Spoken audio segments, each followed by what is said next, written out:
हनुमंते नमः।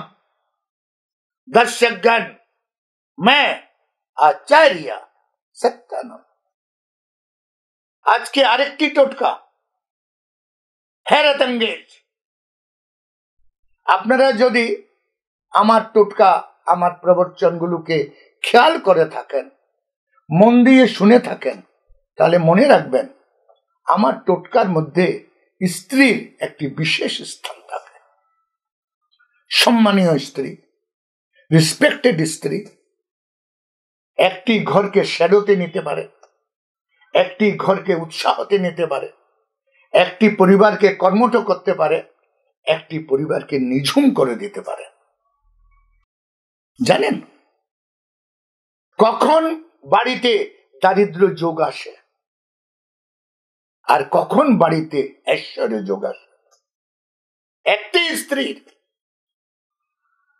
পুরুষ রোজগার বেতাহাস করুক, অরব রুপিয়া এনে দে, ঘর খালি, তো একটা স্ত্রী।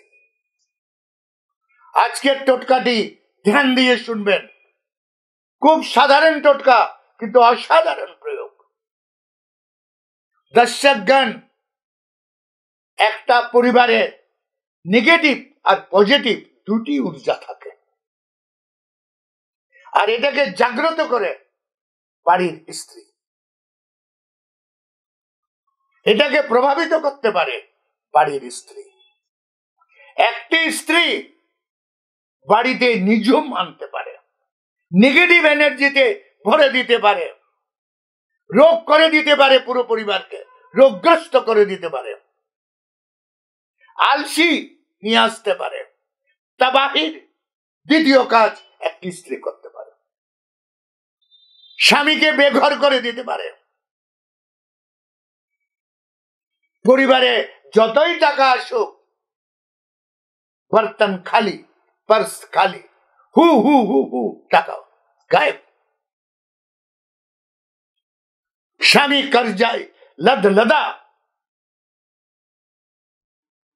কিছু নেই তো একটা রোগ, কিছু নেই তো সেদিন খরচা। দর্শকগণ, কখন এগুলো ঘটে?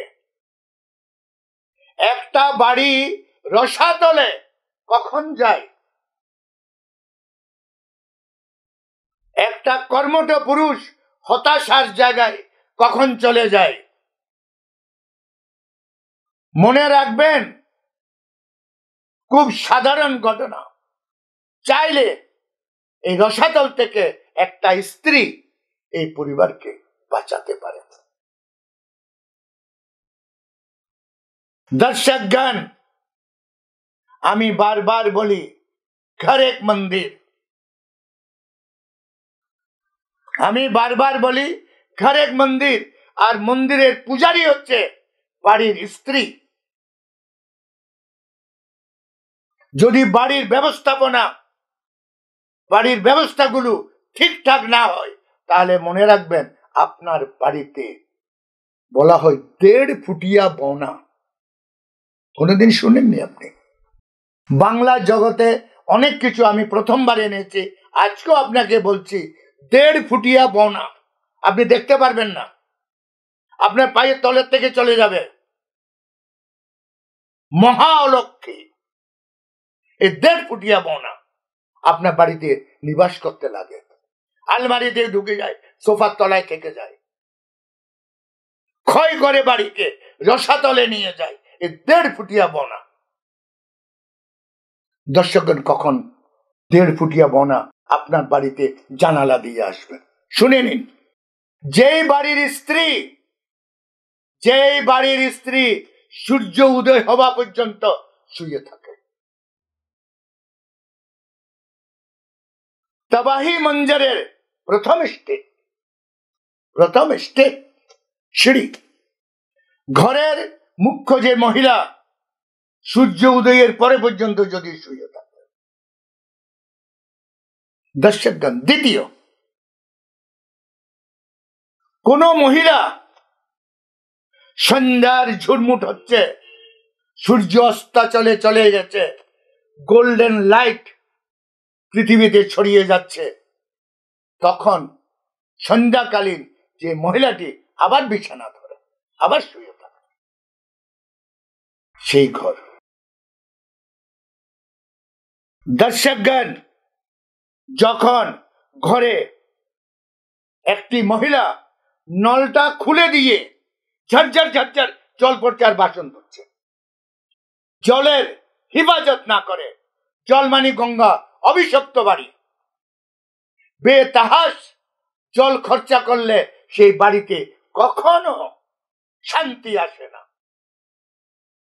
দেখবেন লোকে করে গিয়ে আগের কালের মা বাবারা, মারা, দাদিমারা একটা বড় বর্তনে জল নিয়ে নেই, একটা বার ওটা দিয়ে ধুই, আবার একটা এমন করে ধুই। আজকালকে কেন এত দুর্ভোগ, পরিবারে এত ডাইভোর্স, স্ত্রীকে দেখলে স্বামীরা ভয় পায়, এই ঘরে যাব অশান্তি। জলকে বেতাহাস নষ্ট করা। কথাটা শুনতে খুব ছোট, কিন্তু জল গঙ্গা, সে নিজের দুরুপয়োগ বরদাস্ত করে না। বলছে তৃতীয়, কিচেন যে রান্নাঘর আছে, আপনারা রাত্রের খাবার খেলেন, বাসনগুলো গাটার গাটার করে এক জায়গায় রেখে দিলেন, এটোটা শুকিয়ে যাচ্ছে, দুরালক্ষ্মীর প্রবেশ। আপনার রান্নাঘরে বরকত নেই, যা আনবেন ইয়া তো টেস্ট পাবেন না, ইয়া বরকত হবে না। বাঙালির সব থেকে প্রিয় মাছ ইলিশ মাছ। ইলিশ মাছ খেয়েও আপনার টেস্ট লাগবে না, কি রান্না করেছো ইলিশ মাছে, গন্ধই আসছে না। দর্শকগণ, নিয়ম হচ্ছে একটা বাসনের মধ্যে, একটা গোল বর্তনের মধ্যে রাত্রের বাসনগুলো রেখে একটু জল ছিটকে দেওয়া। আগের কালে মারা বলতো ভাত খাওয়ার পর একটু জল নিজের থালে দেবে, অর্থাৎ গিলা থাকবে।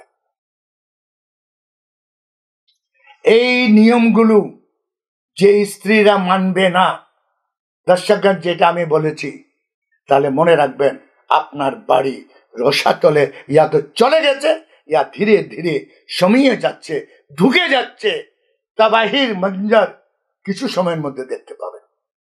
সাবধান, চেতাবনী, একটি অনুরোধ। আজকে আমার সময় এখানে শেষ, কাল আমি আবার আসছি আরেকটি জীবন উপযোগী টোটকা নিয়ে। ততক্ষণের জন্য বিদায়। ওম হনুমন্তে নমঃ।